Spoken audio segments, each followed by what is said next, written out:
Hello，大家好，我是郭子。今天我要和大家分享一道菜，叫三色苋菜。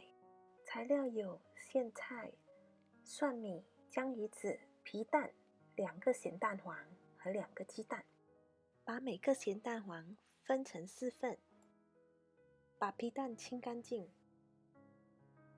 再剥去壳，分成8份。把2个鸡蛋的蛋黄和蛋清分开，这道菜里我们只需要2个蛋清。那我们现在就开始。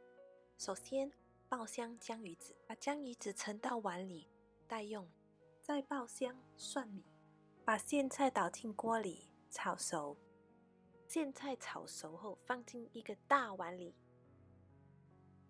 我们先调好调味料：1汤匙的绍兴酒，1汤匙的蚝油，1汤匙的酱青，稍稍搅拌。中火倒入少量的油，咸蛋黄、皮蛋煎个20秒，倒入滚水，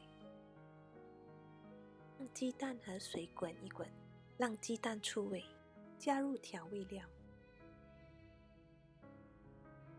蛋清沿着锅边慢慢倒下去，随你喜欢，你也可以倒一些蛋黄或者勾芡都行。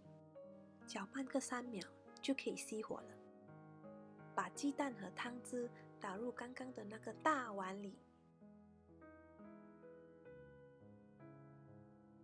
再加上刚才炸好的江鱼子，我们的三色苋菜就做好啦。谢谢你的观看，记得点赞订阅，谢谢。